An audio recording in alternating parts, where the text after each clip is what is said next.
The wolf's eyes were too human to be natural, too desperate to be feral. Maya Robinson had seen death before. She had held the hands of dying children while their mothers wept, had watched old men take their last breaths in winter cottages identical to her own, had even witnessed a man bleed out from a hunting accident while she worked frantically to save him and failed. Death had a look to it, a particular emptiness that entered the eyes when the soul began its journey away from flesh. This was not that.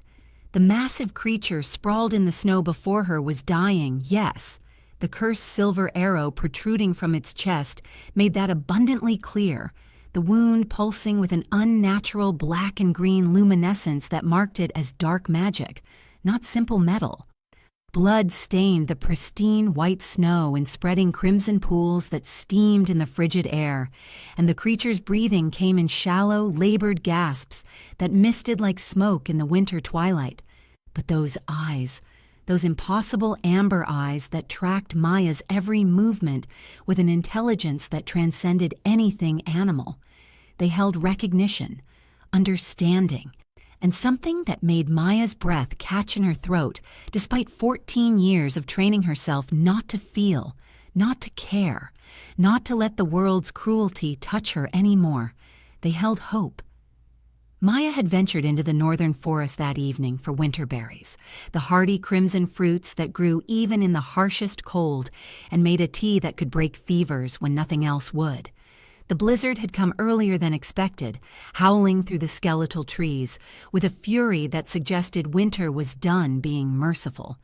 She should have turned back the moment the first flakes began to fall, should have retreated to her cottage at the edge of Thornhaven village, where the red door marked her as both healer and outcast. But then she had heard it. Not howling exactly, though it had started that way. Something that began as the typical wolf song that echoed through these mountains on cold nights, but then shifted, changed, became something that raised the hair on the back of her neck and made her hands still in the act of plucking berries from frozen branches. It sounded like screaming, human screaming wrapped in an animal's voice. Maya had frozen, her basket of winter berries forgotten at her feet, listening to that anguished sound cut through the storm. Every instinct of survival, every lesson learned in 14 years of isolation, demanded she ignore it. Nothing good came from investigating strange sounds in winter storms. Nothing innocent made noises like that. But Maya had spent too many years being the thing others ignored to walk away from something in pain.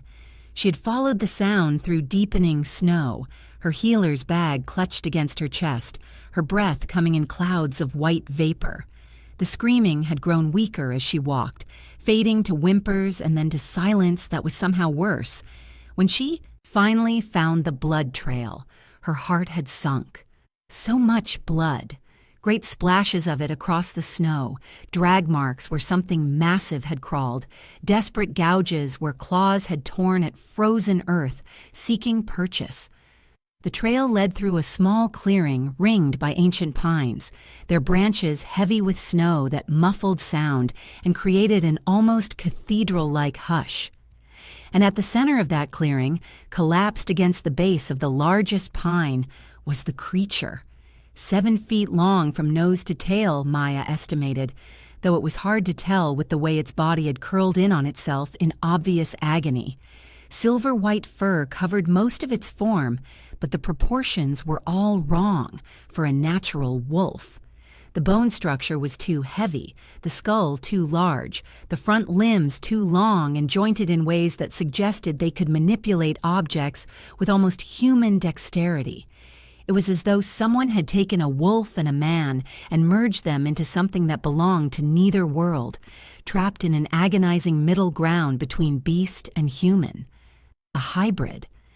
Maya had heard stories of such creatures, whispered in taverns and around winter fires, tales of cursed shifters who could not return to human form, condemned to walk on 4 legs with human minds screaming inside animal bodies. She had always assumed they were just stories, the kind of cautionary tales people invented to explain the unexplainable, until now.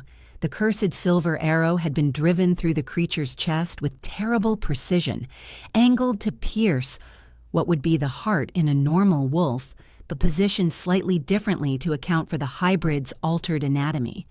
Whoever had shot this arrow knew exactly what they were hunting. The dark magic radiating from the wound was visible even to Maya's untrained magical sight, writhing like living shadow around the entry point, spreading corruption through the surrounding tissue with methodical malevolence. This was not a hunter's arrow meant for a clean kill. This was an execution weapon designed to cause maximum suffering over maximum time.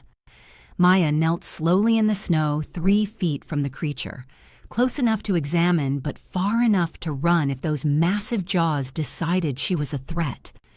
The hybrid's head lifted slightly, tracking her movement, and those amber eyes met hers with an intensity that stole her breath.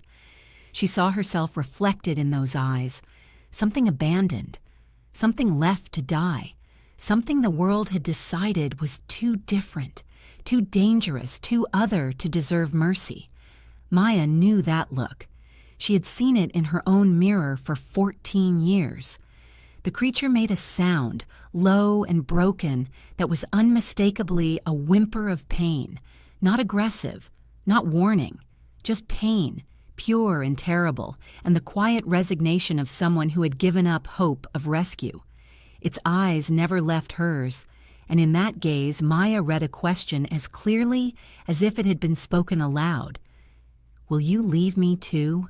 For a long moment Maya knelt in the snow while the blizzard howled around them, and death crept closer with every labored breath the hybrid took.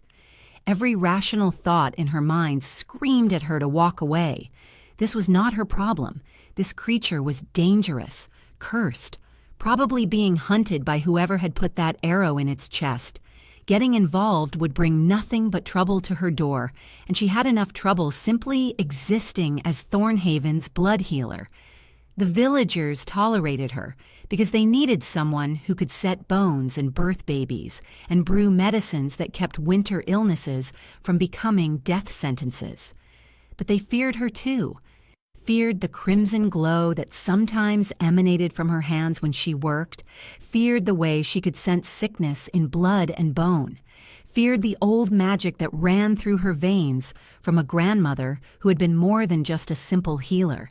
If she used that magic now, if she attempted to heal a cursed creature with forbidden blood rituals, there would be consequences. The village would turn on her. The hunters who had shot this hybrid would come looking. She would lose even the fragile safety of her isolation. Every logical reason said to leave. But Maya looked into those desperate amber eyes and remembered something her grandmother had whispered on her deathbed when Maya had been just 12 years old and the world had seemed impossibly cruel. The old woman's hand had gripped Maya's with surprising strength, her eyes fever bright but focused with an intensity that suggested prophecy more than delirium. "Your blood will save a king," her grandmother had rasped. "When the time comes, you will know. Do not be afraid to bleed for what matters." Maya had thought the words were madness, the fevered ramblings of a dying woman who had spent too many years studying old magics and ancient prophecies. She had dismissed them, buried them along with her grandmother, and spent 14 years trying to forget. But now, kneeling in the snow before a dying hybrid whose eyes held more humanity than most humans she knew, those words came rushing back with the force of prophecy fulfilled. "Your blood will save a king." My grandmother always said my blood was meant for something greater than healing fevers, Maya whispered to the hybrid, her voice nearly lost in the wind. Tonight, I find out if she was right or mad. The creature's eyes widened slightly, understanding flickering in their amber depths. Maya made her choice. She reached forward slowly, letting the hybrid see her hands, see that she meant no harm. When her fingers touched the silver-white fur, she felt the creature's whole body shudder, felt the heat of fever and the cold of approaching death warring beneath the skin. "I won't be like them," Maya said quietly, speaking as much to herself as to the hybrid. "I won't abandon someone because I'm afraid." She gripped the hybrid's collar, a leather band she hadn't noticed before, and pulled with strength, born of determination and fury at a world that cast aside anything it deemed inconvenient or different. The creature was massive, easily 3 times her weight, but adrenaline and sheer stubborn will gave Maya leverage she shouldn't have possessed. "I wouldn't save myself," she muttered through gritted teeth as the hybrid slid across the snow toward her, leaving a smeared crimson trail. "But I'll be damned if I let whoever did this finish what they started." Getting the hybrid back to her cottage took nearly an hour of exhausting effort, dragging and pulling and resting and dragging again through snow that seemed determined to bury them both. By the time Maya kicked open her door and hauled the creature across the threshold, her muscles were screaming and her lungs burning from exertion in the frigid air. The cottage was small but warm, a fire still crackling in the hearth from when Maya had left that afternoon. She dragged the hybrid as close to the heat as she dared, then stood panting, staring down at what she had just brought into her home. A cursed hybrid, possibly being hunted, definitely dying. "What are you doing, Maya?" she whispered to herself. But she already knew the answer. The same thing she had always done, even when it cost her everything.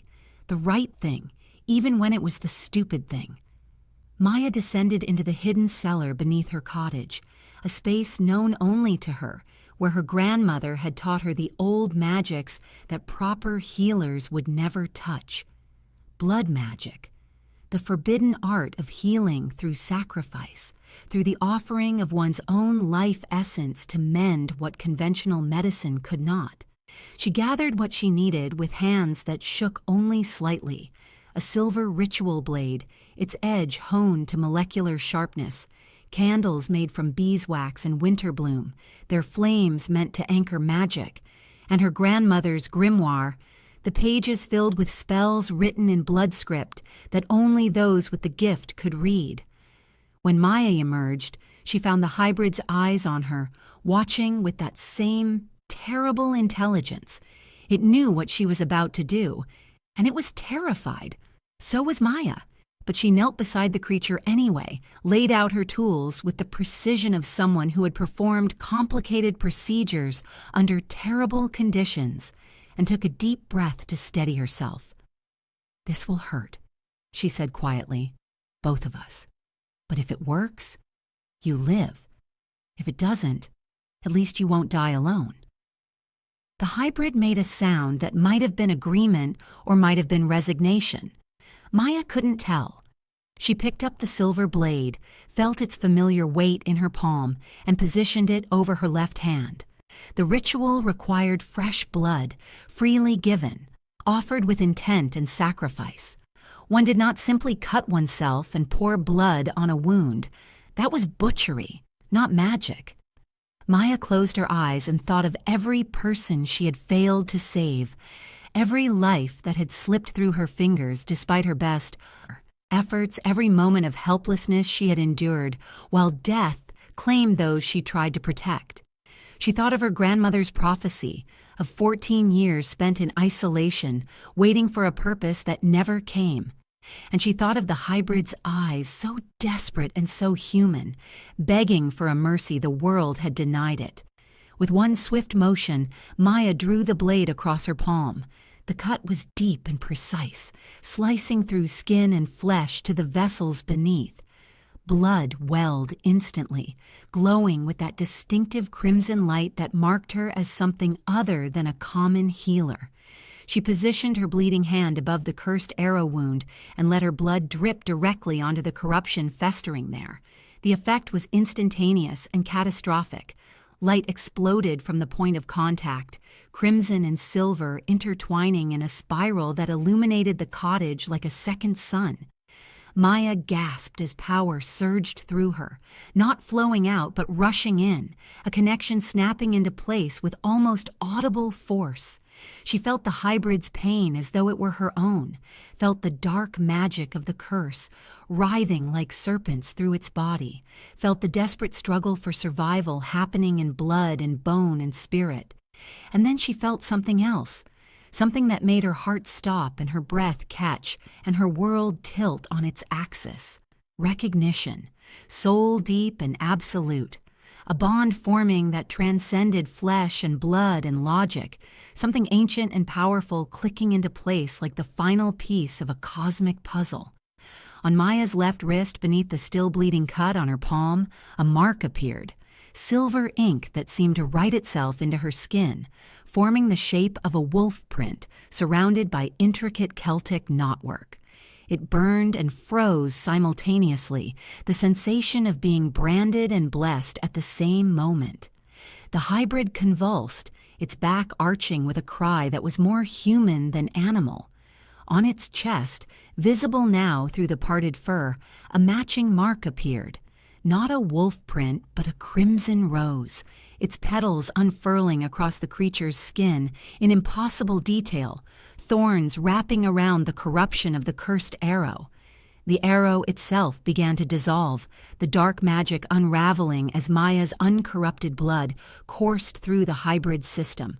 The corruption retreated, the wound sealed, and the creature's breathing eased from labored gasps to something closer to normal. Maya collapsed backward, her hand still bleeding, her mind reeling from what had just happened. She knew that mark. She had read about it in her grandmother's grimoire in the oldest sections written in languages that predated the kingdom itself.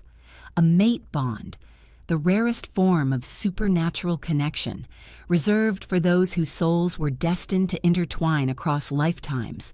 It could not be forced or faked or broken. Once formed, it was eternal. She had just bonded herself to a cursed hybrid, forever, before Maya could fully process. That impossibility, the hybrid's eyes snapped open. They glowed now, bright as molten gold, and when its mouth opened, the sound that emerged was not an animal's growl but a voice, rough and broken, rasping with disuse but unmistakably human. "You..." The word came out mangled, as though the throat producing it was still learning how to form human speech. "Found me." Maya stared, her mind refusing to accept what her ears were hearing. After 5 years. The hybrid's eyes struggled to focus on her face. Someone finally found me. It could speak. This creature could speak. "You can talk," Maya breathed, the words coming out as barely more than a whisper. The hybrid tried to respond, but its body convulsed again, the effort of speech apparently too much for its weakened state. Its eyes rolled back, consciousness flickering like a candle in strong wind. "Wait!" Maya lurched forward, instinct overriding shock. "Don't you dare die now. Not after..." One more word emerged, forced out with what appeared to be the last of the creature's strength. A name, perhaps, or a title, spoken in fragments that Maya's mind struggled to piece together. Wayne. Alpha. King. Then the hybrid's eyes closed and it went completely still. Maya knelt there in stunned silence, her bleeding hand forgotten, staring at the unconscious creature that had just spoken its name. Wayne. Alpha King Wayne. She looked down at her wrist, at the silver wolf print that now marked her as permanently bonded to this being. The implications crashed over her in waves. This was not just any cursed hybrid. This was royalty, an Alpha King, which meant he ruled an entire werewolf pack, possibly an entire kingdom of shifters. And someone had cursed him, trapped him in this form, hunted him with a poisoned arrow designed to cause maximum suffering.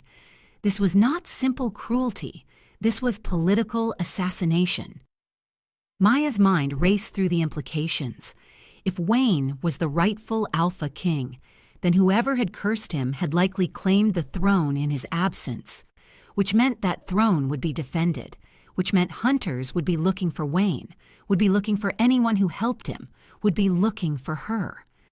As if summoned by her thoughts, a sound came from outside the cottage. Not wind, not the storm, the flutter of wings. Maya turned slowly toward her window and felt her blood run cold. Perched on the sill, barely visible through the frost-glazed glass, was a raven.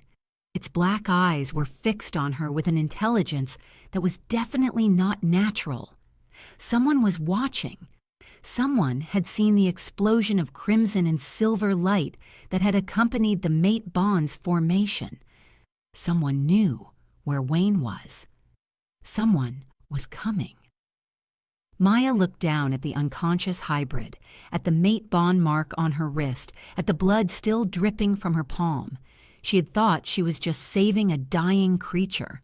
Instead, she had bonded herself to a cursed king and painted a target on both their backs. "I just bonded with a cursed Alpha King," Maya whispered to the empty cottage, her voice numb with the enormity of what she had done. "And someone's watching."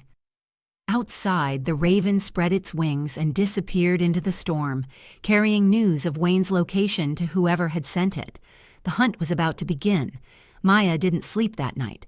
How could she, with a cursed Alpha King unconscious on her cottage floor, and a spy's raven carrying news of their location to enemies she couldn't yet name? She sat with her back against the wall, her grandmother's silver blade across her lap, watching Wayne's chest rise and fall with breathing that had finally steadied into something resembling normal.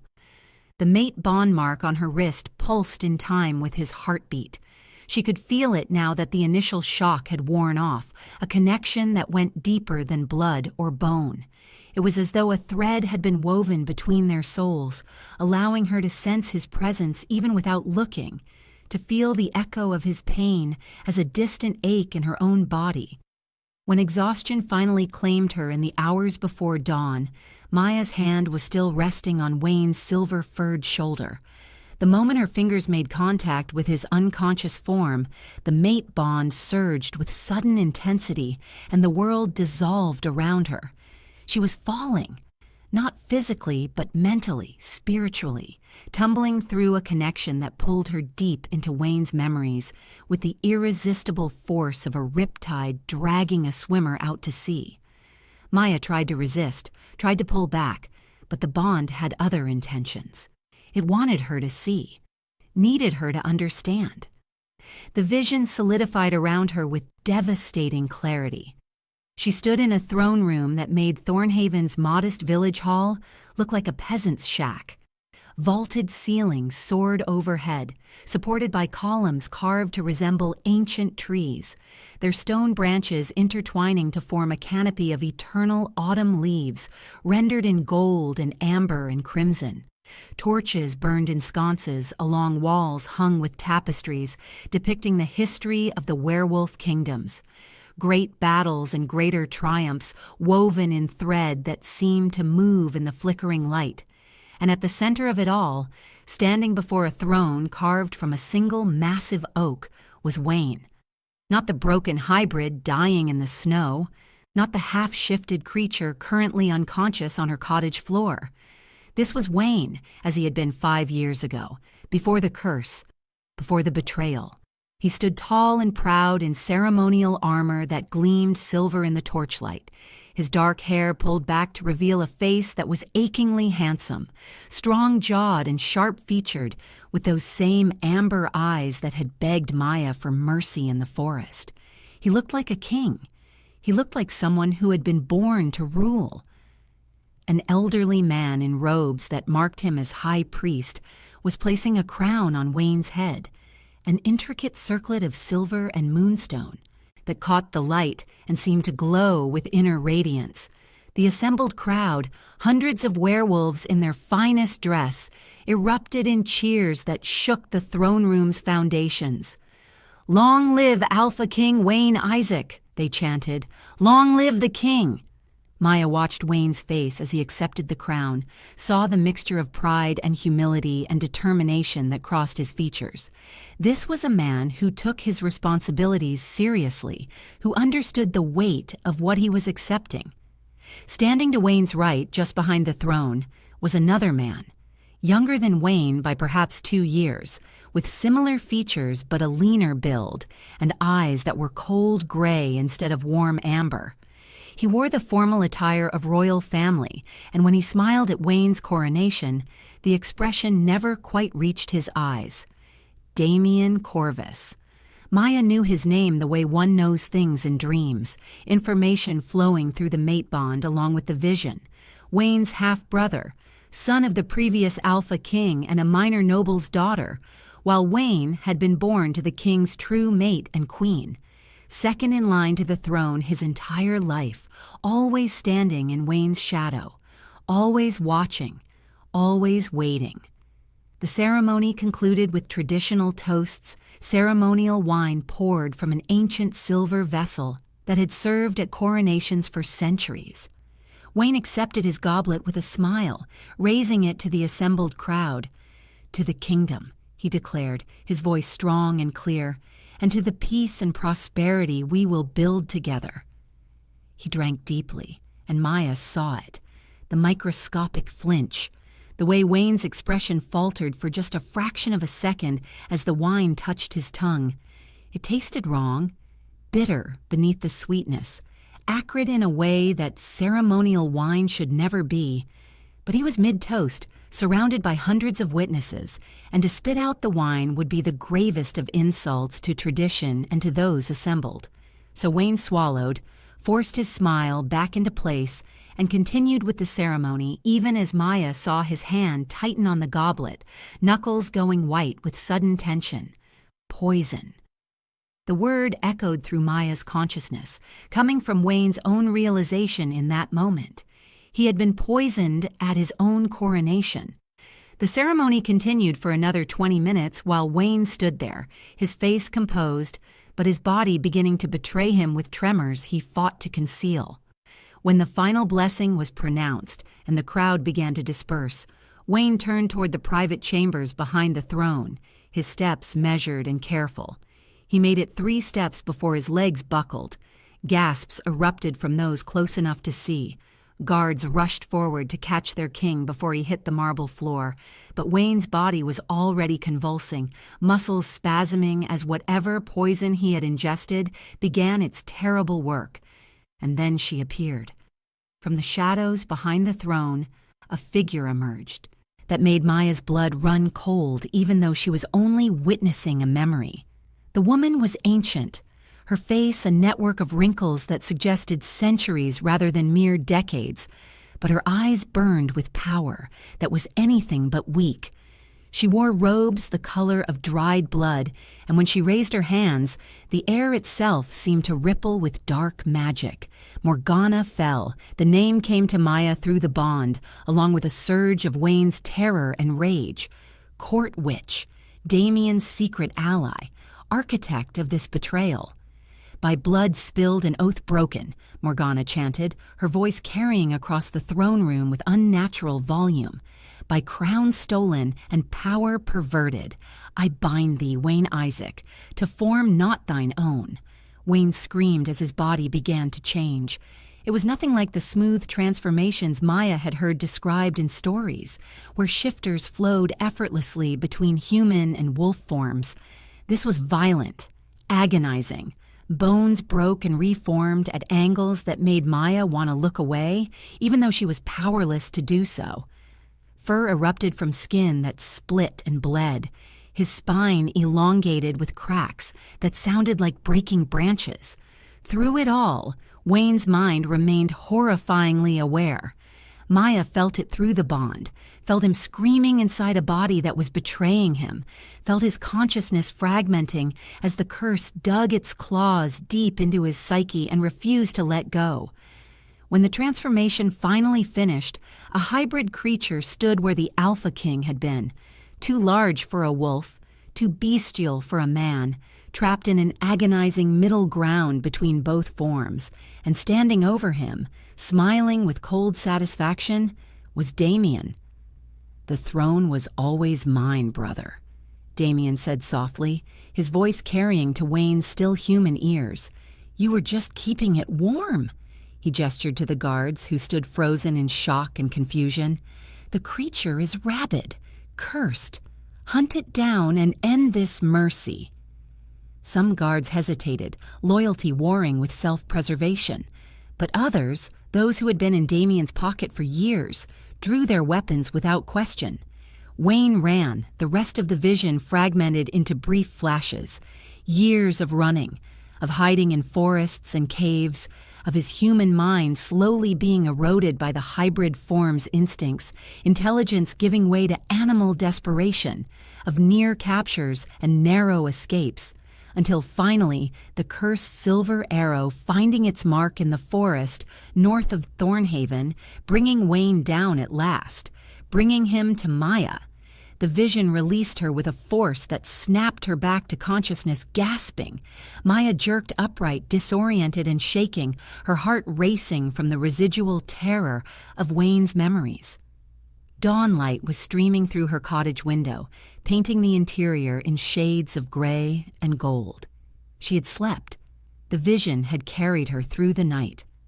Maya looked down at Wayne's unconscious form and saw him differently now, not just a cursed creature, not just an Alpha King, but someone who had been betrayed by family, who had spent 5 years trapped in a living nightmare, whose throne had been stolen by the person who should have protected him most.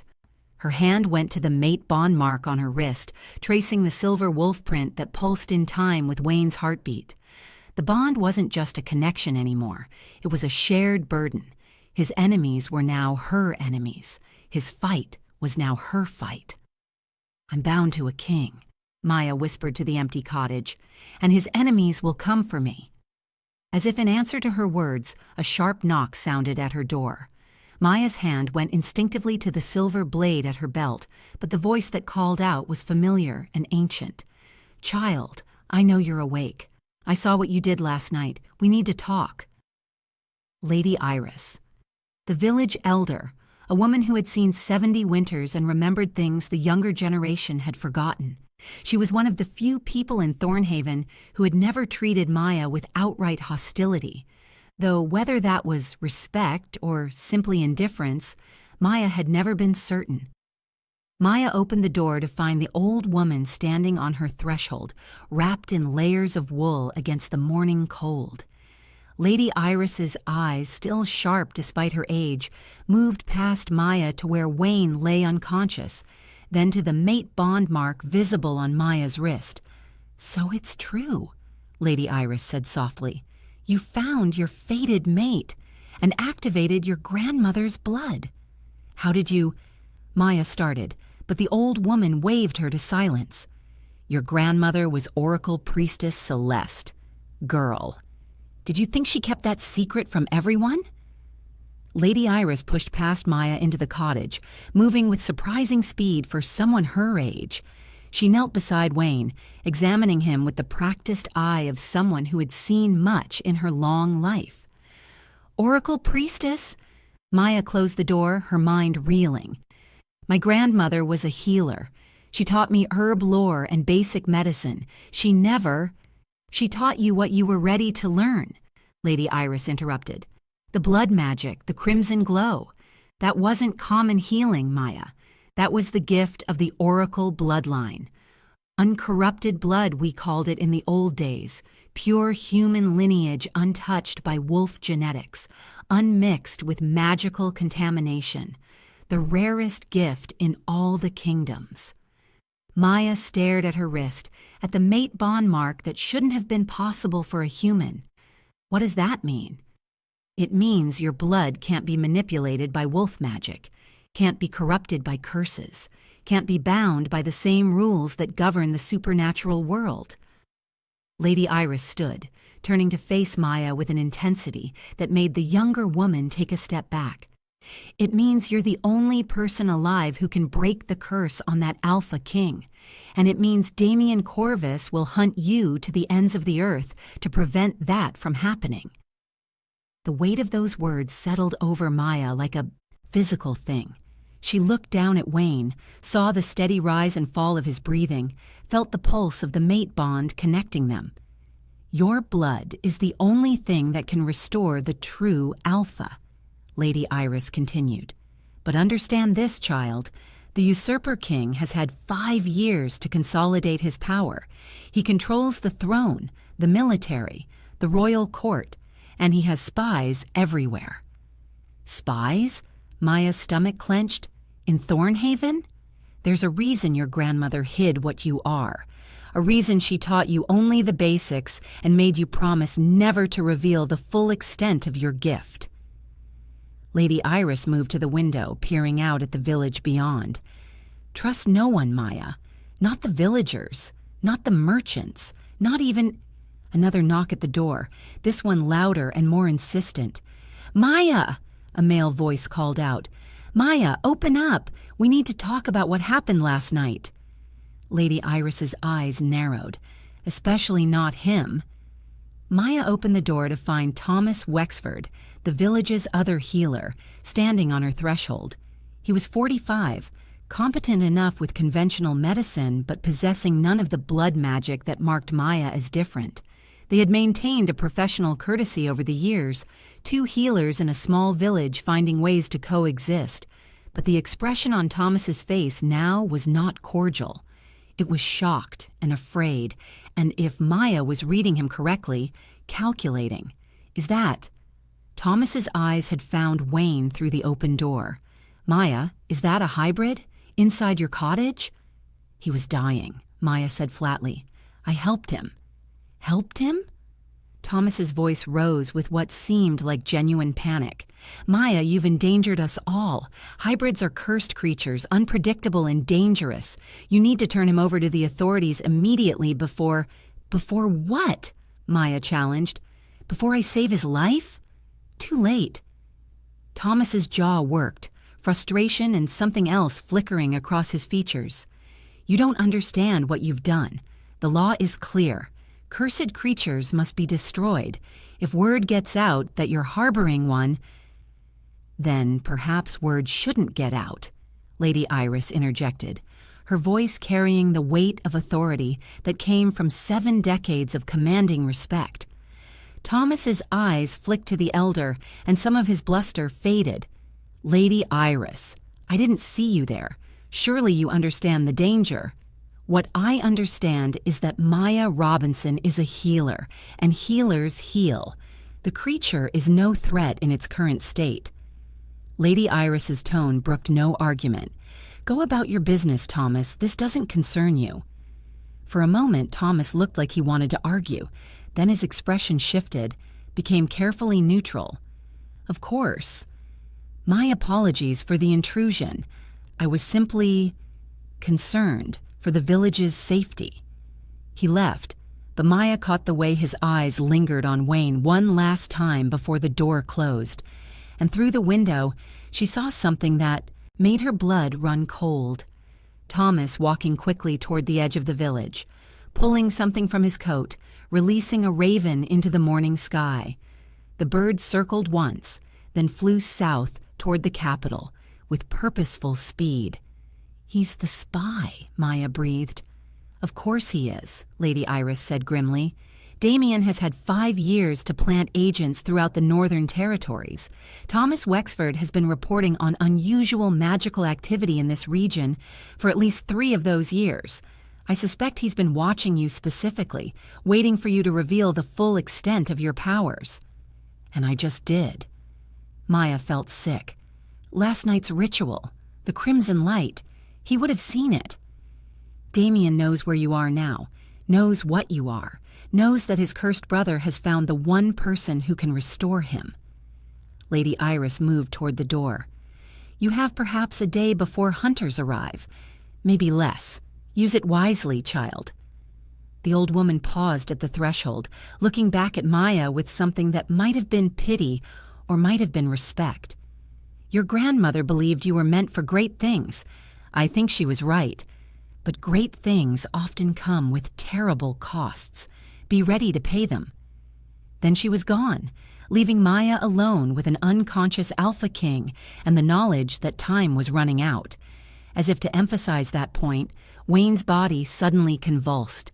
Maya rushed to his side as his form began to shift, bones cracking with sounds that made her wince. The hybrid shape was changing, fur receding in patches to reveal human skin beneath, the muzzle shortening as facial features struggled to emerge. But the transformation was wrong, incomplete, as though Wayne's body couldn't decide what it wanted to be and was trying to force both forms into existence simultaneously. When the convulsions finally stopped, the being that collapsed gasping on Maya's cottage floor was neither fully human nor fully wolf. Wayne's torso had returned to human form, muscled and scarred, but recognizably male. But his legs remained wolf-like, digitigrade and furred, ending in paws instead of feet. His hands were human but tipped with retractable claws. Wolf ears protruded from dark hair that was longer and wilder than it had appeared in the vision. His face was human except for slightly elongated canines and eyes that still glowed amber with wolf essence. He looked like something from a nightmare, beautiful and terrible and absolutely agonizing to witness. "What?" Wayne's voice emerged rough and broken, as though vocal cords designed for one purpose were being forced to serve another. "What did you do to me?" Maya knelt beside him, her hands hovering over his half-shifted form, unsure where to touch that wouldn't cause more pain. "I saved your life. The mate bond. It activated something. Your curse is breaking, but slowly." Wayne's amber eyes focused on her face with desperate intensity. 5 years, he gasped. 5 years, trapped in my own mind, screaming. His gaze dropped to her wrist, to the silver wolf print marking her as his fated mate. One clawed hand reached out, trembling to touch the mark. The moment his skin made contact with hers, the mate bond flared with warmth and recognition. "You're my fated mate," Wayne whispered, wonder and horror warring in his voice. "A human. That's impossible." Despite everything, despite the danger and the fear and the sheer insanity of the situation, Maya felt a smile tug at her lips. Apparently, impossible is my specialty. Wayne tried to laugh, but the sound caught in his throat and became a groan of pain. His body spasmed again, the partial transformation clearly unstable. He collapsed forward, and Maya caught him, her arms wrapping around his human torso while his wolf legs folded beneath him. "You need more blood to stabilize," Maya said, already reaching for her knife. "The bond is trying to break the curse, but it needs—" "No." Wayne's clawed hand caught her wrist with surprising gentleness. "I won't take from you again. You've already given too much." Maya looked into his amber eyes and saw genuine horror there. He would rather suffer, rather die, than drain more of her life to save himself. It was the most selfless thing anyone had ever done for her, which was exactly why she ignored it. "You don't get to decide," Maya said firmly, pulling her wrist free and drawing the silver blade across her skin before Wayne could stop her. Blood welled immediately, glowing with that distinctive crimson light. "We're bonded now. What hurts you hurts me, so stop being noble and drink." She pressed her bleeding wrist to Wayne's lips. For a moment he resisted. Then the mate bond pulsed between them, and Maya felt his desperate need, his body's craving for the uncorrupted blood that could heal what dark magic had broken. With a sound that was half sob and half growl, Wayne's lips closed around the wound. The intimacy of it hit Maya like a physical blow. This wasn't clinical healing. This was something deeper, more personal, something that went beyond medicine into territory she had never explored. She felt Wayne's hunger, his relief, his gratitude flowing through the bond as her blood entered his system, felt his pain easing, his transformation stabilizing, his fractured consciousness beginning to piece itself back together. And underneath it all, she felt something else, something that made her breath catch and her heart race. The beginnings of something that in any other circumstance might be called love. Two souls recognizing each other across the impossible divide of human and wolf, healer and king, outcast and ruler. Wayne pulled back after taking just enough to stabilize his form, his eyes meeting hers with an intensity that made Maya's stomach flip. "Thank you," he whispered. I don't deserve this. Don't deserve you." "Probably not," Maya agreed, her voice shakier than she intended. "But the moon." Goddess apparently disagrees. Wayne's partial transformation had settled into something more stable now. He could sit up without collapsing, could breathe without gasping. But the hybrid form remained, testament to a curse that would require more than one blood ritual to break completely. "How long?" he asked quietly. "How long before Damien's hunters find us?" "Lady Iris thinks we have a day, maybe less." Maya bandaged her wrist with practiced efficiency, though the wound was already beginning to heal with supernatural speed. "Thomas Wexford is Damien's spy. He saw the ritual last night. By now, your brother knows exactly where you are." Wayne's hands clenched into fists, claws digging into his palms. "Then we run. We leave before what? Before they hunt us down anyway?" Maya shook her head. "Running just delays the inevitable. If we're going to break this curse completely, we need to stand and fight." "You don't understand what's coming," Wayne said, his voice rough with fear that wasn't for himself. "Damien won't send ordinary soldiers. He'll send the Shadow Guard, his elite hunters, werewolves who have been enhanced with dark magic, trained to kill anything that threatens his throne. They don't take prisoners. They don't show mercy. They—" A howl cut through the morning air, then another, and another. 12 distinct voices rising in a hunting song that made every hair on Maya's body stand on end. Wayne's eyes went wide with recognition and terror. "Shadow Guard," he breathed. "They're already here." Maya moved to the window, peering out at the forest beyond her cottage. She could see them now, emerging from the tree line like shadows given form. 12 massive werewolves, larger than any natural wolf, their fur darker than midnight and their eyes glowing with the sickly green of corrupted magic. "How many?" Maya asked, though she had already counted. 12, Wayne confirmed, his voice hollow. "And they don't take prisoners." The hunters had arrived, and time had just run out. If you felt your heart pounding through this story, if you're as invested in Maya and Wayne's fight for survival as I am in telling it, help me reach more people who need to hear tales like this. Hit that subscribe button, turn on notifications so you never miss what happens next, and drop a comment telling me if you'd fight for someone the way Maya fights for Wayne.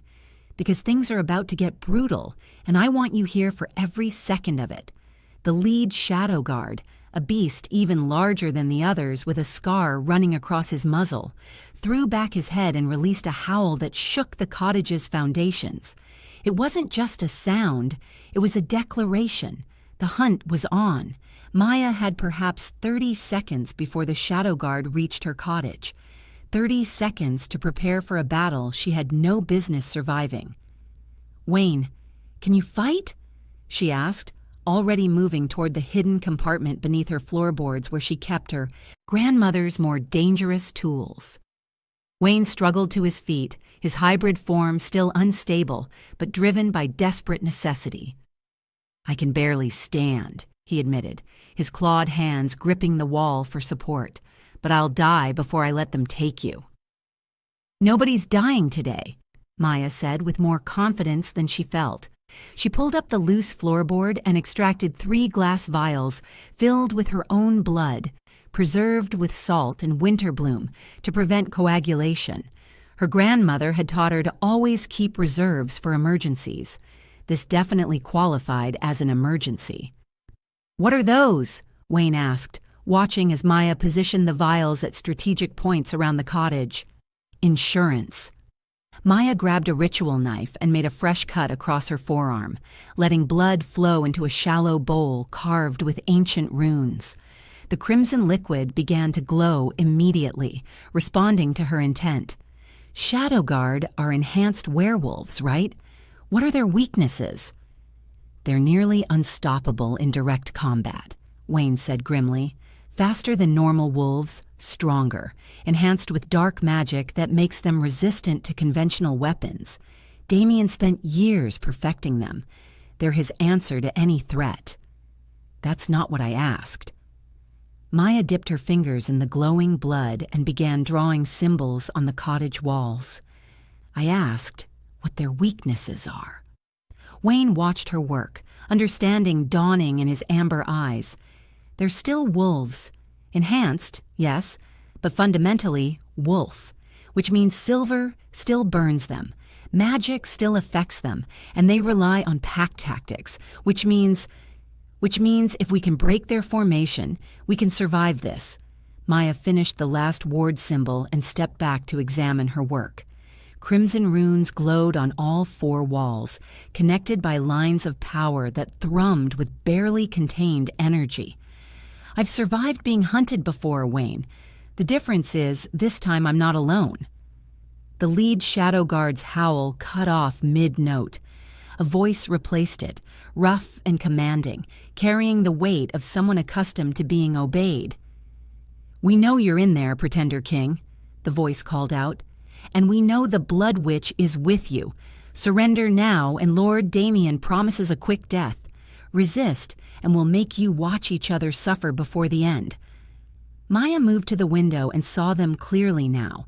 12 massive werewolves, each easily twice the size of a natural wolf, arranged in a perfect siege formation around her cottage.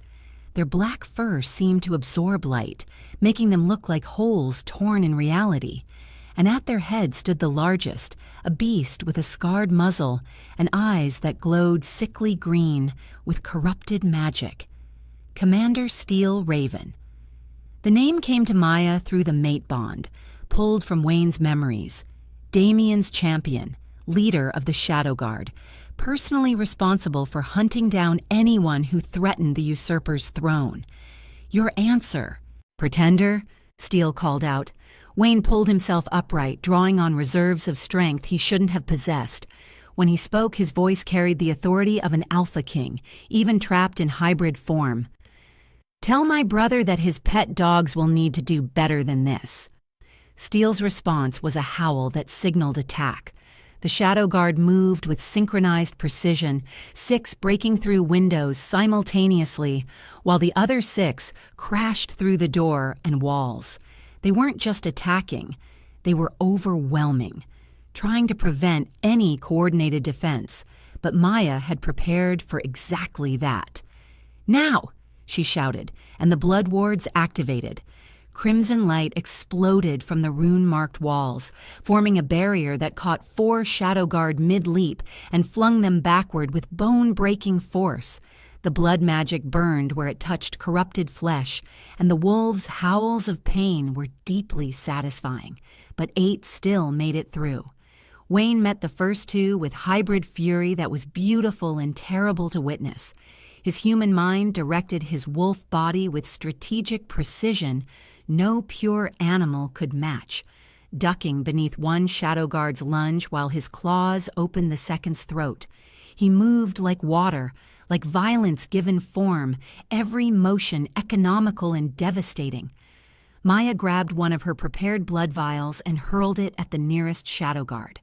The glass shattered against the wolf's face, and her preserved blood ignited on contact with corrupted magic.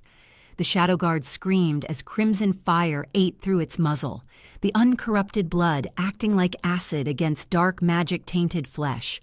2 more vials, 8 wolves still standing. The math was not in their favor. A Shadow Guard lunged at Maya from her blind side. She twisted too slow, knowing the claws would connect and she would die without ever understanding what she could have meant to Wayne. but Wayne was there, intercepting the attack with his own body, taking raking claws across his shoulder that would have disemboweled Maya. He roared with pain and rage, his jaws closing around the Shadow Guard's neck with crushing force. Blood sprayed across Maya's cottage floor as Wayne tore the warrior's throat out with savage efficiency. 3 down, 9 to go. Maya's hands moved through gestures her grandmother had taught her, shaping the blood still flowing from her forearm into solid forms. Blood daggers materialized in the air around her, crimson blades forged from her own life essence and hardened with will and desperate need. She flung them with precision born of 14 years practicing this forbidden magic in secret, and each one found its mark, one through a Shadow Guard's eye, another through a throat, a third through a heart, 6 down. But the remaining 6 had learned from their companions' deaths. They spread out, circling, using pack tactics that Maya's solo tricks couldn't counter. And at their head, Commander Steele finally entered the cottage, his massive form filling the doorway with menacing presence. "Impressive," Steele growled, his voice carrying tones that were almost human. "For an Omega human and a broken king. But this ends now." He moved with speed that shouldn't have been possible for something his size, closing the distance to Wayne in a heartbeat. The two collided with an impact that cracked the cottage's foundation, Wayne's hybrid strength meeting Steele's enhanced power in a clash of fangs and claws. Maya tried to help, but 2 Shadow Guard blocked her path, working in tandem to keep her separated from Wayne. She threw another blood dagger, but they dodged with supernatural reflexes, closing in with coordinated precision. She was going to die. The realization hit Maya with crystalline clarity. She had played every card, used every trick, and it wasn't going to be enough. Then Wayne did something unexpected. Instead of fighting Steele's superior strength directly, he used his hybrid form's unique advantage. His human hands grabbed Steele's front legs while his wolf legs provided leverage, and he twisted, using technique over power to flip the larger wolf. Steele crashed into his 2 companions, giving Maya a precious second of breathing room. She used it. The final blood vial exploded against all 3 wolves simultaneously, and Maya poured every ounce of will she possessed into the magic. The crimson fire didn't just burn this time. It consumed, eating through corrupted flesh like divine judgment, the uncorrupted blood purifying everything it touched. Steele managed to roll away, burned but alive. His 2 companions weren't as fortunate. Their screams cut off as the blood magic reached their hearts and stopped them forever. 8 Shadow Guard dead, 4 remaining. Wayne and Steele circled each other while the other 3 wolves hung back, clearly rattled by the losses. Maya could see Wayne's hybrid form shaking with exhaustion, blood streaming from a dozen wounds. He was running on fury and willpower alone. "You've gotten better, Pretender," Steele said, his scarred muzzle twisted in what might have been a smile. 5 years ago, you would have died in the first exchange. The curse taught you to fight dirty." "The curse taught me to survive," Wayne corrected, his voice rough. "There's a difference." They clashed again, and this time Wayne's human intelligence found the opening his wolf instincts provided.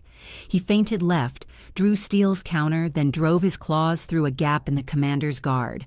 Not a killing blow, but deep enough to matter. Steele staggered back, and Wayne pressed his advantage. His jaws found Steele's throat, and unlike the commander's arrogant hesitation, Wayne didn't waste time with speeches. He bit down with Alpha King fury and tore. Steele's body hit the floor with a heavy thud, eyes going glassy as life fled. The 3 remaining Shadow Guard broke. Elite warriors or not, watching their commander die shattered whatever enhanced courage Damien's magic had given them. They fled through the shattered windows and broken walls, disappearing into the forest, with their tails literally between their legs. Wayne stood in the center of the carnage, covered in blood, both his own and others, panting with exhaustion. 8 Shadow Guard corpses littered Maya's cottage floor. Outside, Maya heard gasps and frightened whispers. She moved to the window and saw them. The villagers of Thornhaven gathered at a safe distance, staring at the aftermath of the battle with expressions of pure terror. And at their head stood Thomas Wexford, his face carefully neutral, but his eyes calculating. "She's brought doom on us all," Thomas shouted, his voice carrying across the morning air. "The Blood Witch has harbored a monster, and now Damien's wrath will fall on all of us." Several villagers nodded agreement, fear making them pliable to Thomas's manipulation. Maya felt her stomach sink as she realized the truth. The village wasn't going to protect her. They were going to offer her up as sacrifice to save themselves. She turned back to check on Wayne and froze. Something was wrong. Wayne stood motionless over Steele's corpse, his body rigid with tension. As Maya watched, his amber eyes began to shift, the warm color draining away and being replaced with pure, cold silver. "Wayne," Maya said carefully. He didn't respond. Didn't even acknowledge that she had spoken. The battle's stress had triggered something in the curse. Maya could feel it through the mate bond, could sense Wayne's human consciousness being overwhelmed by something older and more primal. The wolf instincts that had been barely contained were surging forward, taking control, reducing Wayne's mind to pure animal impulses. Kill, protect territory, eliminate threats. Wayne's head turned toward Maya with mechanical precision, and the eyes that met hers held no recognition, no warmth, no memory of who she was or what she meant to him. He growled, low and menacing, and took a step toward her. "Wayne, it's me," Maya said, fighting to keep her voice steady even as terror clawed at her throat. "It's Maya, your mate. Remember, we're bonded." But Wayne lunged, and Maya barely managed to throw herself aside. His claws raked the wall where she had been standing, gouging deep furrows in the wood. He turned to face her again, and this time there was no hesitation in his silver eyes. Only the cold calculation of a predator cornering its prey. "Wayne, please," Maya whispered, backing up until she hit the wall with nowhere left to run. "Fight this. Fight the curse. I know you're still in there." He pounced, moving with the full speed of a werewolf unburdened by human conscience. Maya didn't even try to dodge. She just closed her eyes and waited for the claws to tear her apart. They stopped an inch from her throat. Maya's eyes snapped open to find Wayne frozen above her, one clawed hand pinning her shoulder, while the other hovered at her neck, trembling, with the effort of restraint. His silver eyes flickered, amber trying to resurface, human consciousness fighting wolf instinct for control. The mate bond pulsed between them, crimson and silver light visible in the air, pulling at Wayne's fractured mind like a lifeline thrown to a drowning man. "Wayne," Maya whispered, not daring to move. "It's me, your mate. I trust you." She didn't fight, didn't struggle, just looked into those silver eyes and trusted that the bond was stronger than the curse, that love could overcome magic, that the man she had saved would save her in return. Wayne's eyes flickered again, silver to amber, amber to silver. The internal battle played out across his features, human intelligence warring with animal rage. Then, inch by agonizing inch, the claws retracted. Wayne collapsed, the shift back to his hybrid form leaving him gasping. When he looked up at Maya, his eyes were amber again, filled with horror at what he had almost done. "I almost killed you," he choked out, his voice breaking. "The curse. It took over. I almost—" Maya slid down the wall to sit beside him, her hands shaking with adrenaline and relief. "But you didn't," she said firmly, pulling him into her arms despite the blood and the exhaustion. "The bond is stronger than the curse." "I'm a monster," Wayne whispered against her shoulder. "You should run. Should leave before I hurt you. Before—" "I don't run from things I love," Maya interrupted. The words hung in the air between them, the first time either had spoken the feeling aloud. Wayne pulled back to stare at her, something like wonder breaking through the self-loathing in his expression. "You can't love me," he said, but there was desperate hope in his voice. "You barely know me. I know you fought 12 Shadow Guard to protect me. I know you stopped yourself from killing me even when the curse took your mind. I know the mate bond chose right." Maya cupped his face in her blood-stained hands. "And I know the curse fights back when you get close to freedom. Damien designed it that way, didn't he? Made it so you'd kill anyone who tried to help." Wayne nodded miserably. "The closer I get to breaking free, the stronger it pulls. You're in danger as long as I'm with you. The curse will make me—" "Then we break the curse completely," Maya said with finality. "No half measures.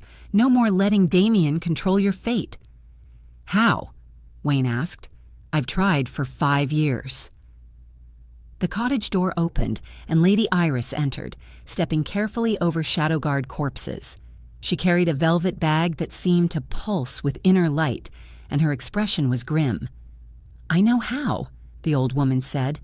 She knelt beside them and poured the bag's contents onto the floor. 3 stones fell out, each carved with intricate runes that seemed to shift and change when Maya looked directly at them. Oracle stones, older than the kingdom itself.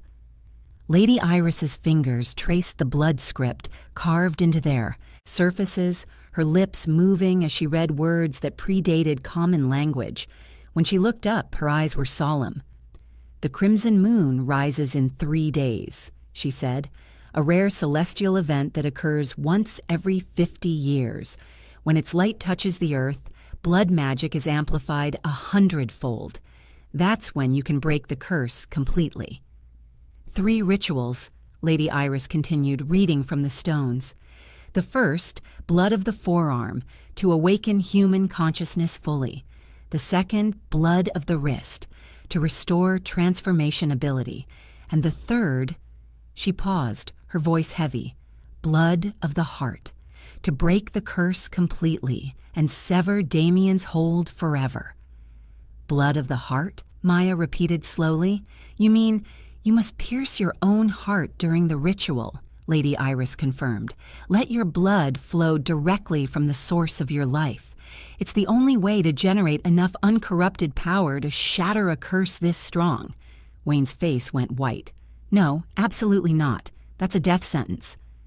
95% of blood healers who attempt heart rituals die," Lady Iris agreed. "The few who survive are never the same. Weakened permanently, their gift burned out from the inside. Maya, you need to understand what you're considering. This would cost you everything." "And if I don't?" Maya asked quietly. "Then Wayne remains cursed. Damien keeps the throne, and eventually the feral episodes will overwhelm Wayne completely until there's nothing left of the man you love." Wayne grabbed Maya's hands, his claws retracted to avoid hurting her. "I won't let you die for me," he said fiercely. "I've lived as a monster for 5 years. I can live as one forever if it means you survive." "And I won't let you stay cursed," Maya countered. "We do this together, Wayne, all 3 rituals during the Crimson Moon, and we trust the mate bond to see us through." Before Wayne could argue further, a knock sounded at the door. Maya looked up to see Thomas Wexford standing at the threshold with 6 village guards, all armed and nervous. "I'm sorry, Maya," Thomas said, and he actually sounded regretful.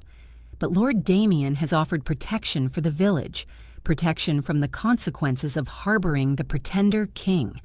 All we have to do is turn you both over." "Thomas, don't do this," Lady Iris warned. But Thomas just shook his head. "I don't have a choice. None of us do. You brought this on yourself, Maya." One of the guards stepped forward with shackles made of cursed silver. Maya tried to run, tried to grab a weapon, but her body suddenly went weak. Her vision swam, and she looked down to see her teacup, the one she had drunk from earlier while Thomas visited, still sitting on the table. Drugged. He had drugged her tea hours ago, insurance in case his raven didn't bring help fast enough. Maya collapsed, the world going dark around the edges. The last thing she saw was Wayne trying to fight the guards despite his exhaustion. Cursed silver, chains wrapping around his hybrid form, both of them being dragged toward a fate neither could escape. "The fortress," Thomas said to the guards. "Lord Damien wants them delivered before the crimson moon rises." Then darkness claimed Maya completely, and she knew nothing more. The village of Thornhaven watched in silence as their healer was carried away in chains, sacrificed to save themselves from a usurper king's wrath. Not one person protested. Not one voice was raised in her defense. Only Lady Iris remained standing in the ruins of Maya's cottage, staring at the oracle stones still glowing faintly on the floor, and whispered a prayer to gods who might not be listening anymore. 3 days until the crimson moon, 3 days to break a curse or die trying. And now Maya and Wayne were in the hands of the very person who had created that curse in the first place. Maya woke to the bite of silver chains around her wrists and the smell of old blood in damp stone. For a moment she thought she was still in her cottage, that the capture had been a nightmare born of exhaustion and fear. Then reality crashed back with the throb of pain radiating from the cursed metal binding her, and she forced her eyes open. Dungeon. She was in a dungeon, chained to a wall in a cell so small she could barely stretch her legs. The stone was ancient, carved with runes that pulsed with dark magic designed to suppress any supernatural abilities. Not that Maya had much left to suppress. Whatever Thomas had drugged her with still made her head swim and her limbs feel like lead. Through the mate bond, she could sense Wayne somewhere nearby, alive, conscious, furious, and in pain. Ah, the Blood Witch awakens. Maya's head snapped up to find a man standing in the cell doorway, and even without the mate bond feeding her Wayne's memories, she would have known him instantly.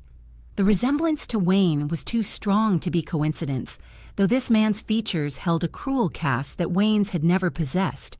Damien Corvus was younger than his half-brother by perhaps 2 years, handsome in the way that predators are handsome, all sharp angles and cold calculation. He wore the royal colors silver and crimson, but the crown on his head was wrong, too ornate, too desperate to announce its own legitimacy. "Lord Damien," Maya said, proud that her voice came out steady, "or should I say usurper? I'm never quite sure of the proper etiquette when addressing someone who stole a throne through poisoning and dark magic." Damien's smile never reached his gray eyes. "Bold words for someone in chains. I like that. It's no wonder my brother bonded with you." He stepped into the cell, circling Maya like a wolf, circling wounded prey. Behind him, another figure entered, and Maya's blood ran cold at the sight of her. Morgana Fell looked ancient, her face a web of wrinkles that suggested centuries rather than mere decades. But her eyes burned with power that was anything but weak, and when she smiled, Maya saw madness lurking beneath the surface. "My brother's fated mate," Damien continued, reaching out to trace a finger along the mate bond mark on Maya's wrist. She jerked away and silver burned where the chains scraped her skin. How convenient, how absolutely perfect. "For what?" Maya asked, though she suspected she didn't want to know the answer. "For everything." Damien's smile widened. "You see, I don't just want the throne, Maya. That's small thinking, petty ambition. No, I want to merge the human and wolf realms, create a new world where I rule both as God-King, where the boundaries between natural and supernatural dissolve, where power flows to those strong enough to seize it." He gestured to Morgana, who produced a vial of something that glowed sickly green. "Your uncorrupted blood is the key. It can bridge the realms precisely because it belongs to neither. And my dear brother's existence prevents the merge. His alpha essence anchors the boundaries between worlds, maintains the old order." Understanding dawned with horrifying clarity. "You need us both. My blood to power the spell. Wayne's death to sever the anchor." "Exactly." Damien clapped his hands like a pleased teacher. Morgana will drain your blood to fuel the realm-merging spell. We'll kill Wayne to remove the Alpha anchor, and then I'll use the combined magic to tear down the veil between worlds and remake reality itself. You're insane, Maya breathed. Merging the realms would destroy the balance that's existed for millennia. Millions would die in the chaos. Millions of weaklings who don't deserve the air they breathe, Damien said with a shrug. In the new world, only the strong will survive. It will be glorious. Morgana stepped forward, her gnarled hands reaching for Maya's chained wrists. Shall we begin, my lord? The crimson moon rises in 2 days. We need time to prepare the ritual.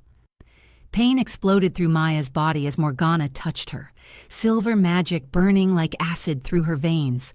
She screamed, unable to stop herself, as the witch began drawing blood with casual cruelty. And somewhere in the fortress, Wayne heard her scream. Wayne had been in many cells over his 5 years as a cursed hybrid, but none had been built specifically to hold an Alpha King. This one was reinforced with bars of cursed silver, woven with dark magic that burned at even the slightest touch. His hybrid form was chained to the far wall, unable to even sit comfortably, forced to crouch in a position designed to maximize discomfort and minimize the possibility of escape. He'd been testing the chains methodically when Maya's scream cut through the fortress like a blade through his heart. The mate bond exploded with her pain, her terror, the sensation of silver magic burning through her blood.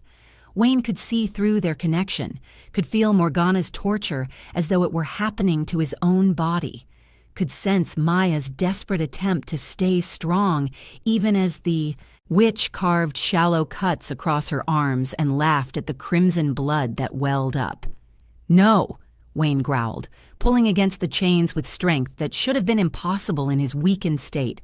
"No, no, no," Maya screamed again, and something inside Wayne broke. Not his mind, not his spirit, but the careful control he had been maintaining over the mate bond, the barriers he had erected to prevent his emotions from overwhelming Maya through their connection. Those barriers shattered, and the bond surged with unprecedented power. Wayne felt it happen, felt the mate bond activate in a way it never had before.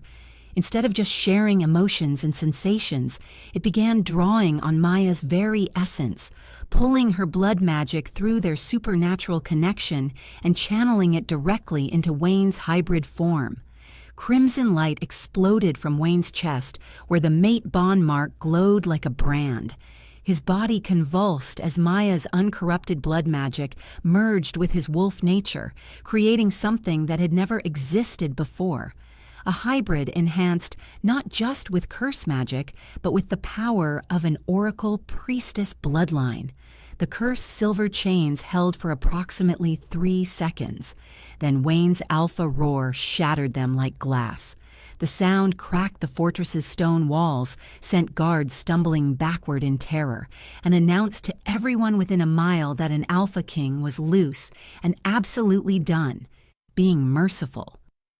Wayne burst from his cell with fury that transcended reason. The first 2 guards died before they could even draw their weapons, Wayne's claws enhanced with crimson blood magic that cut through armor like parchment.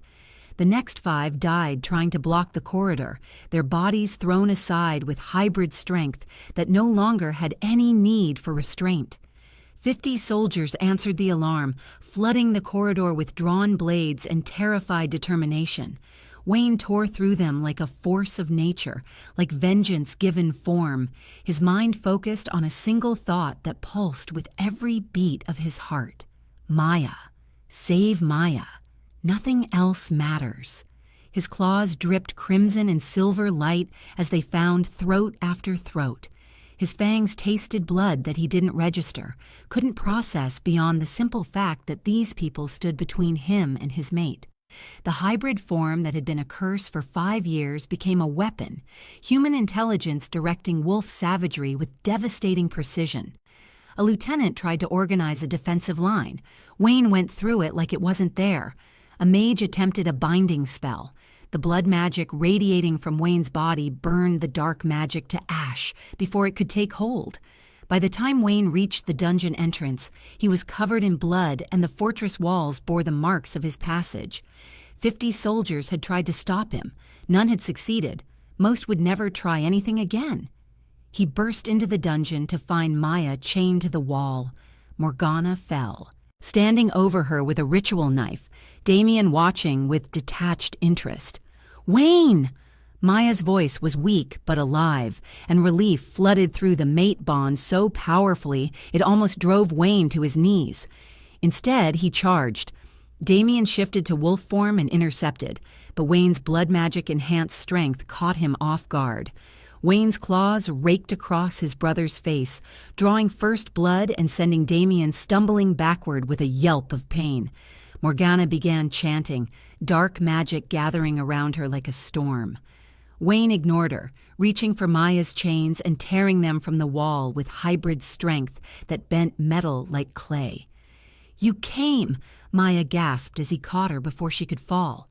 "Always," Wayne said fiercely, cradling her against his chest, even as Damien recovered and more guards poured into the dungeon. "For you, always." They ran. Wayne carried Maya through corridors that became a blur of stone and torchlight, fighting a rear-guard action with one arm while holding her with the other. Damien's elite guard pursued, enhanced werewolves who moved with supernatural speed, but Maya still had some magic left. With hands that shook from blood loss and torture, she created barriers of crimson light that slowed their pursuers, bought them precious seconds. Wayne's hybrid strength smashed through walls when doors were blocked, carved new paths when old ones led to ambush. They reached the fortress ramparts with 50 soldiers behind them and nowhere left to run. Below, a river churned with spring melt, easily 100 feet down to water that would be frigid enough to kill. Behind them, Damien emerged from the stairwell, fully shifted now, his wolf form massive and terrible. Morgana stood at his side, dark magic crackling around her hands. Wayne looked at the drop, then at Maya. "Do you trust me?" Maya didn't hesitate. "With my life." Wayne leaped. They fell together, the fortress walls rushing past, the river approaching with terrifying speed. Wayne twisted mid-air, positioning his hybrid body beneath Maya's, using himself as a shield against the impact he knew would break bones. They hit the water like a meteor strike. The cold was shock enough to stop hearts. The impact drove the air from Wayne's lungs and sent pain screaming through his ribs, but his hybrid form absorbed the worst of it, and when they surfaced gasping and freezing, they were both alive. The current carried them downstream, away from the fortress, away from Damien's screaming rage echoing from the ramparts above. They crawled onto the riverbank a mile downstream, shaking with cold and adrenaline, and the sheer impossibility of still being alive. Wayne's hybrid form was battered, several ribs definitely broken, but already healing with supernatural speed.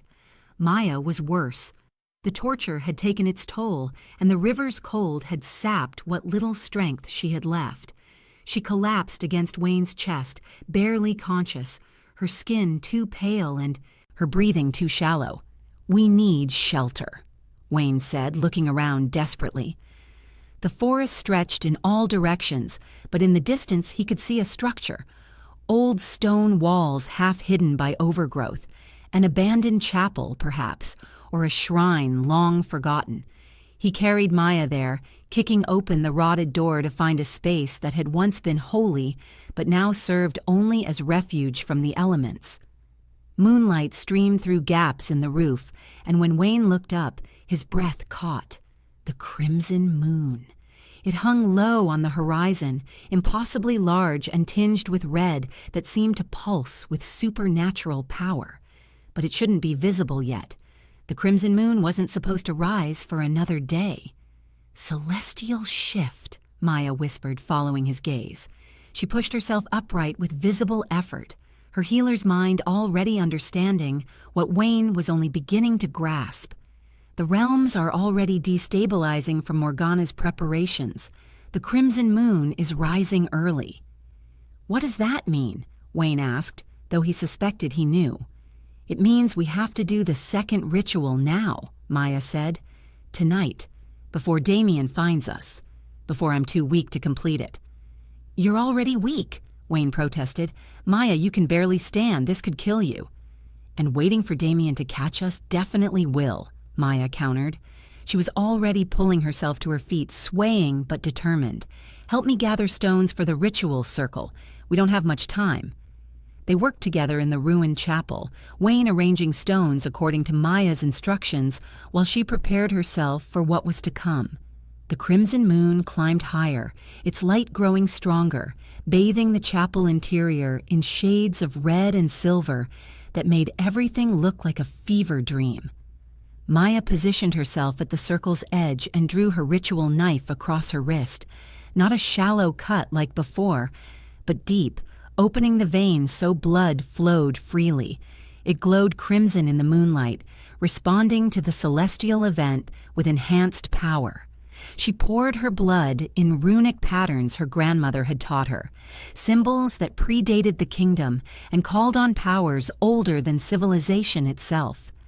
The blood seemed to move of its own accord, flowing into precise shapes that hummed with gathering magic. "Kneel in the center," Maya instructed, her voice already weakening from blood loss. Wayne obeyed, his mate bond mark beginning to glow as he entered the circle. The moment his knees touched stone, the ritual activated. Maya's blood shot toward him like living things, wrapping around his hybrid form in spirals of crimson light. Wayne gasped as the magic penetrated his skin, flowing through his veins, seeking out the dark curse that had bound him for 5 years. The transformation that followed was agony beyond description. Wayne's body convulsed as curse and cure warred for dominance. Bones restructured themselves, breaking and reforming with sounds that echoed through the chapel. Fur receded in patches, revealing human skin that was slick with sweat and blood. His muzzle shortened, facial features emerging more completely than they ever had before. But the curse fought back. Dark magic. Morgana had woven into his very DNA, resisted the purification, twisted around Maya's uncorrupted blood like thorns around roses. Wayne screamed as the opposing forces tore through him, his consciousness fragmenting between human and wolf, unable to fully claim either. Then, just when Wayne thought he would shatter completely, the mate bond pulsed with Maya's determination. Her blood magic surged with new intensity, fueled by her love and will and absolute refusal to let the curse win. The dark magic broke.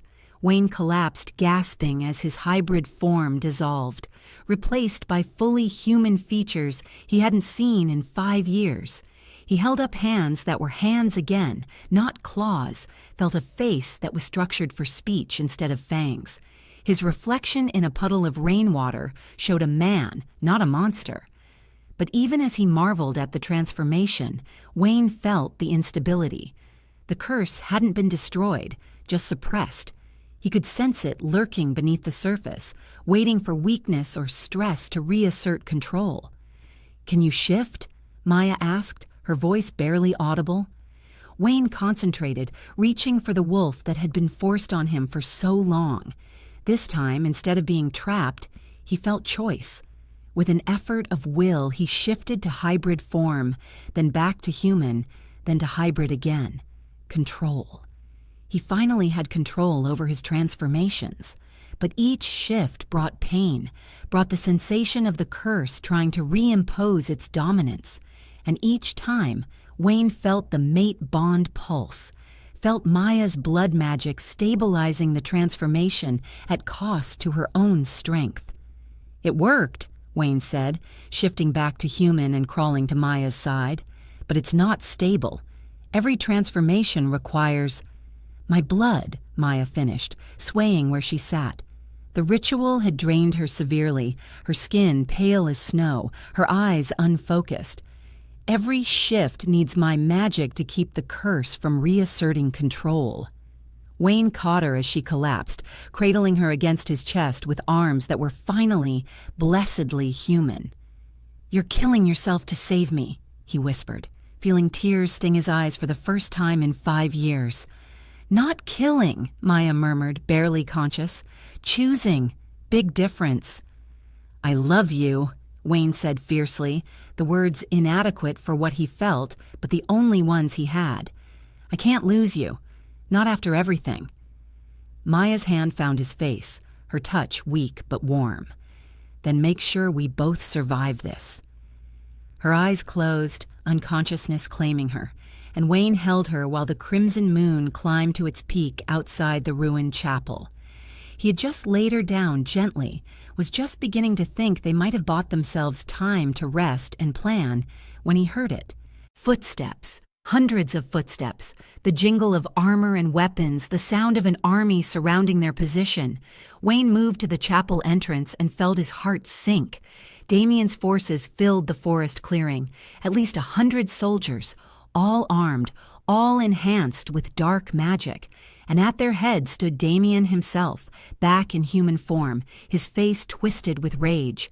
Beside him, Morgana Fell channeled dark magic that made the air ripple and twist, a portal beginning to form above her that reeked of the realm merge spell. The crimson moon reached its absolute peak, bathing the scene in blood-red light. "Third ritual or death, brother," Damien called out, his voice carrying across the clearing. "The crimson moon is at full power. Complete your curse-breaking now, or I complete my realm merge. Either way, this ends tonight." Wayne looked back at Maya, unconscious and barely alive from the second ritual, looked at the army surrounding them, looked at the crimson moon that offered one chance, one impossible opportunity to end this forever. He shifted to hybrid form, feeling Maya's blood magic stabilize the transformation even in her unconscious state. When he spoke, his voice carried alpha authority that made even Damien's soldiers flinch.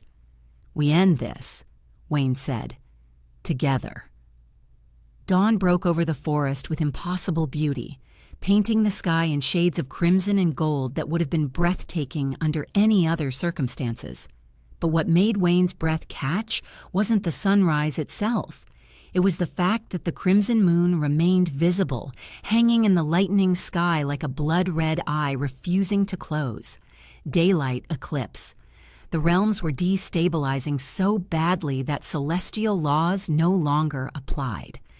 "We need to move," Wayne said, gently shaking Maya awake. "Damien won't wait for us to recover. He'll come at dawn, and dawn is here." Maya's eyes fluttered open, still unfocused from blood loss and exhaustion. "Where?" "Thornhaven's ancient temple," Wayne said, the knowledge coming from memories of his kingdom he hadn't accessed in years. "It's the only place with a ritual altar strong enough to handle the final ceremony, and it's where Damien will expect us to go anyway." They arrived at the temple as the sun cleared the horizon, the crimson moon's light mixing with daylight to create an otherworldly glow that made everything look like a painting rendered in shades of blood and silver. The temple was ancient, predating even the werewolf kingdoms, built by the first oracle priestesses to honor powers older than civilization itself, and surrounding it was an army. Damien had brought every soldier he could muster, at least 100 warriors in formation, all armed, all enhanced with dark magic that made their eyes glow that distinctive, sickly green. At their head stood Damien himself, back in human form, wearing his stolen crown and an expression of absolute certainty. Beside him, Morgana Fell channeled dark magic that made the air ripple and twist. Above her, a portal was already forming, the realm merge spell beginning its terrible work. But what made Wayne's stomach clench wasn't the army or the witch, or even his brother's smug satisfaction. It was the villagers. The people of Thornhaven had been forced to watch, lined up at a safe distance from the battlefield, made to witness what would happen to those who harbored the pretender king. Wayne saw their faces, saw the fear and shame and resignation written there. And at their front, looking more haunted than anyone else, stood Thomas Wexford. Wayne and Maya walked through the temple's main entrance together, him supporting her because she could barely stand after the second ritual's toll. They made their way to the central altar, a massive stone platform carved with runes that glowed in response to the crimson moon's light. "Surrender the Blood Witch, brother," Damien called out, his voice carrying across the temple grounds. "I'll make your death quick. You have my word." Wayne helped Maya onto the altar, then turned to face his brother. Even weakened, even knowing the odds were impossible, he drew himself up with the authority of an Alpha King. "Come take her," he said quietly, "if you can." Maya's hand found the ceremonial silver dagger that lay on the altar, placed there centuries ago for rituals exactly like this. She positioned the blade against her chest, directly over her heart, and Wayne felt his own heart stop at the sight. "Maya, please," he begged, even though he knew there was no other way. "There has to be another option, something that doesn't require—" "Your death or mine?" Maya finished, her smile sad but certain. "Those are the only options Damien left us, and I'm choosing mine." Wayne wanted to argue, wanted to find some third path that didn't end with the woman he loved bleeding out on an altar. But Maya was already moving, and he knew from the set of her jaw that nothing he said would stop her. "Chain him," Maya said to no one in particular, and Wayne felt invisible bonds wrap around his wrists and ankles, anchoring him to the altar. Not physical chains, but magical ones, woven from the temple's ancient protections to prevent interference with the ritual, to prevent his feral episodes from destroying everything at the critical moment. Wayne pulled against the bonds uselessly. "Maya, you're worth dying for," Maya interrupted, positioning the dagger with a healer's precision. "But I'm betting I'm worth living for, too." She drove the blade into her own heart. Not a wild stab, but a controlled, precise cut that only a healer could make. The silver blade penetrated exactly where it needed to, opening her heart to let blood flow freely while somehow avoiding the immediate death such a wound should cause. Blood poured down the dagger's blade, impossibly crimson, glowing with power amplified by the crimson moon overhead. It flowed across the altar in patterns that wrote themselves, ancient runes, forming from Maya's life essence as her grandmother's teachings, guided the magic even in her dying moments. The crimson moon's light focused on the blood like a lens, concentrating sunlight, and the power that resulted was blinding. Wayne felt it through the mate bond, felt Maya's uncorrupted blood seeking him, entering through the mark on his chest and burning through his body like purifying fire. The curse that Morgana had woven into his very DNA 5 years ago began to unravel, dark magic screaming as it was dissolved by power older and purer than anything the witch had ever commanded, and Damien saw it happening. "Now!" the usurper king shouted. "We can't let the ritual complete." He shifted to wolf form mid-charge, leading his army in a desperate assault on the temple altar. But he wasn't fast enough to reach it before the curse broke completely. Wayne's chains shattered, not from his strength, but from the transformation that overtook him. His body convulsed as the last remnants of Morgana's curse were purged, and in its place something else emerged, his true form. His Alpha King form, unsuppressed and unbound for the first time since his coronation. Wayne's wolf body grew, bones restructuring to support a frame that towered over even the largest natural werewolf. 9 feet tall at the shoulder, silver fur that seemed to glow with inner light, eyes blazing with authority that made lesser wolves want to bare their throats in submission. An ethereal crown of light formed above his head, mark of an Alpha King fully realized. When Wayne's voice emerged, it carried supernatural command that shook the temple's foundations.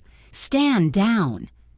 Half of Damien's soldiers froze mid-charge, unable to resist the Alpha authority in that single command. But Damien himself pushed through, enhanced by Morgana's magic and his own desperate fury. The brothers collided in the center of the temple with an impact that cracked stone. Wayne fought with everything he had, human intelligence directing alpha instincts with precision Damien couldn't match. Every move was calculated, every strike designed to debilitate rather than kill. Because Wayne had learned something in his 5 years as a cursed hybrid that Damien would never understand. Strength wasn't about domination, it was about protection. On the altar, Maya battled her own war. Morgana had abandoned the army to focus on draining Maya's remaining blood, using it to power the realm merge spell that would make Damien a god king of a shattered world. But Maya had learned from her grandmother, too. "Crimson Aegis," Maya whispered, and her blood responded. Instead of flowing toward Morgana's grasping magic, Maya's blood formed a shield around her, a barrier of pure crimson light that burned like acid against the witch's dark spells. Every attempt Morgana made to pierce the shield backfired, the uncorrupted blood purifying her magic and sending it rebounding into her own withered body. "Impossible!" Morgana shrieked. "Morgana, you're dying, you can't—" "I'm an oracle priestess bloodline," Maya gasped, her voice weakening but determined. "We decide when we die, not you." The battle between Wayne and Damien escalated with every passing second. Damien fought with the desperation of someone who had bet everything on a single outcome and watched it crumbling around him. Wayne fought with the focused fury of someone protecting everything he loved. "You want to know a secret, brother?" Damien snarled between strikes. "I killed our father, poisoned him slowly for 2 years, watched him waste away while everyone blamed age and grief." The revelation should have shocked Wayne, should have made him hesitate. Instead, it crystallized his resolve into something unbreakable. "He was weak," Damien continued, his voice rising to a scream. "Just like you. Mercy is weakness. Compassion is weakness. You should have died 5 years ago." "No," Wayne said, his true alpha form overpowering Damien with enhanced strength the usurper couldn't counter. "Mercy is strength. Compassion is courage. And you're about to learn the difference." Wayne's jaws found Damien's throat and held. For a moment, the brothers were frozen, predator and prey, the outcome inevitable, but not yet executed. Damien's eyes were wide with the realization that he had lost, that his grand plan had failed, that the throne he had murdered for would never truly be his. "Kill me and you're just like me," Damien choked out, blood already beginning to flow from where Wayne's fangs pressed against his throat. Wayne's eyes, blazing with alpha authority and uncorrupted blood magic, met his brother's. "No. I kill you because the kingdom needs justice, because the innocent you murdered deserve retribution, because this ends now." He bit down, and Damien's body went limp. The usurper king died on the temple stones, his stolen crown rolling away to clatter against the altar where Maya was bleeding out. Morgana's scream of rage cut through the sudden silence. Her realm merge spell had been building throughout the battle, the dark portal above the temple now large enough to see through to the twisted reality on the other side. She poured everything she had into it, trying to complete the spell even with Damien dead, trying to tear down the boundaries between worlds through sheer force of will. But Maya's blood was still active in the ritual circle, still glowing with power the crimson moon amplified, and uncorrupted blood was poison to dark magic. The ritual circle pulsed once, twice, and Maya's blood magic surged through Morgana's spell like purifying fire through corruption. The witch's own curse rebounded, consuming her from the inside out as dark magic ate through the vessel that had channeled it for too long. Morgana fell, screamed as she was pulled into her own portal, her withered body dissolving into shadow as the realm merge spell collapsed. The portal imploded with a sound like reality breaking, taking all trace of the witch's magic with it. Then silence. Wayne shifted back to human form and ran to the altar. Maya lay there, the ceremonial dagger still embedded in her chest, her blood no longer glowing but simply pooling around her in quantities that meant death. "No," Wayne breathed, gathering her into his arms. No, you don't get to die. Not after everything. Not after—" Maya's eyes fluttered open one last time. "Told you," she whispered, blood on her lips. "Worth living for." Her eyes closed, her breathing stopped, and through the mate bond Wayne felt her presence fading like a candle flame guttering in strong wind. She died in his arms while the crimson moon watched overhead. Wayne knelt there, holding her body, feeling the mate bond stretching thinner and thinner as Maya's soul prepared to leave. And then he remembered something she had said during the second ritual. The bond works both ways. She had given her blood to free him. 3 rituals worth of blood culminating in her heart's essence poured out on an altar. But the mate bond was a connection that flowed in both directions. What she could give, he could give in return. Wayne placed his hand over the dagger still embedded in Maya's chest, over the heart that had stopped beating. "You gave your blood to free me," he said, his voice breaking. "I give mine to save you." He pulled the dagger free and drove it into his own chest, controlled and precise the way Maya had taught him through their bond. His alpha blood flowed freely, pure and powerful, carrying with it the essence of what he was. Where Maya's crimson blood and Wayne's silver essence met, magic happened. The two merged, intertwining like lovers reuniting after too long apart. Crimson and silver became a single unified power, the mate bond completing itself in a way that transcended anything the old legends had described. This wasn't just a connection anymore. It was fusion. 2 souls becoming one while remaining 2. Paradox made manifest through blood and love, an absolute refusal to surrender. Maya's heart restarted. She gasped, her eyes flying open, her hand going to her chest where the wound was sealing itself with supernatural speed. Wayne caught her as she sat up, both of them bleeding, both of them alive, the mate bond between them now visible as intertwined marks on their chests that glowed with crimson and silver light. Maya's dark hair now bore a silver streak that caught the crimson moon's light. Her eyes flashed with golden alpha essence, testament to the bond's completion. The mark on her chest transformed, wolf and rose intertwining permanently, announcing to anyone with eyes to see that she was Luna Queen. Around them, the temple fell silent.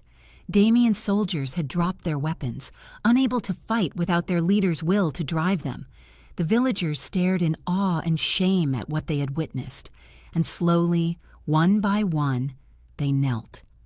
Thomas Wexford was first, tears streaming down his face as he pressed his forehead to the ground. "Forgive me," he choked out. "Forgive us all." Lady Iris stepped forward from among the villagers, her ancient voice carrying across the temple grounds. "Long live the true Alpha King," she proclaimed. "Long live Luna Queen Maya! Long live those who chose love over fear!" Wayne helped Maya stand, both of them still weak from their wounds, but alive, impossibly alive. He looked down at Thomas, at the man who had betrayed them, and felt Maya's hand squeeze his. "Can you forgive them?" Wayne asked quietly. Maya looked at the villagers, at the people who had offered her up to save themselves, who had stood by while she was dragged away in chains. Forgiveness shouldn't have been possible. The wounds were too fresh, the betrayal too deep. But Maya had spent 14 years being the thing others feared. She knew what it was to be desperate, to make choices born of terror rather than courage. "I can try," she said finally. "For you." Wayne turned to Thomas. "You're exiled from Thornhaven. Take whatever you can carry and leave by sunset. If you return, the sentence is death." Thomas nodded, unable to speak, and stumbled away. 3 days later, Wayne and Maya entered the capital's throne room together. The council members who had served Damien stared in shock at the sight of the true Alpha King returned. the curse broken, walking hand in hand with a human woman who bore the marks of Luna Queen. Several started to protest, started to cite laws and traditions and the proper order of things. Wayne's Alpha authorities silenced them with a single word. Anyone who opposes my mate opposes me. Choose carefully. No one chose to oppose. Wayne was crowned properly this time, the ceremony conducted without poison or betrayal, with Maya standing at his right hand as his equal. The first human Luna Queen in the Werewolf Kingdom's history, elevated not through bloodline but through bond and sacrifice and love. The kingdom changed rapidly after that. Blood healers were elevated from feared outcasts to honored positions. Humans and werewolves who discovered mate bonds were protected by law rather than persecuted. Maya's cottage in Thornhaven became a sacred healing temple where her grandmother's teachings would be preserved and passed on. And Wayne ruled with Maya at his side, strength and compassion balanced, the cursed hybrid learning to lead as the Alpha King he was always meant to be. 6 months later, Maya stood in the temple garden teaching 3 young blood healers the basics of crimson magic. Her silver streak caught the afternoon sunlight, and the mate bond mark on her chest glowed faintly beneath her robes. From the window, Wayne watched her with an expression that mixed wonder and gratitude. 5 years cursed, 5 years of nightmare, and it had all led him here, to her, to this impossible happiness he didn't deserve, but refused to surrender. Maya looked up as though sensing his gaze, and the smile she gave him made the mate bond pulse. With love so pure, it took his breath away. Wayne joined her in the garden, taking her hand while the young healers giggled and found excuses to give them privacy. "No regrets?" he asked, the question one he had asked 100 times in the past 6 months. "Only that I didn't find you sooner," Maya answered, the reply she gave every time.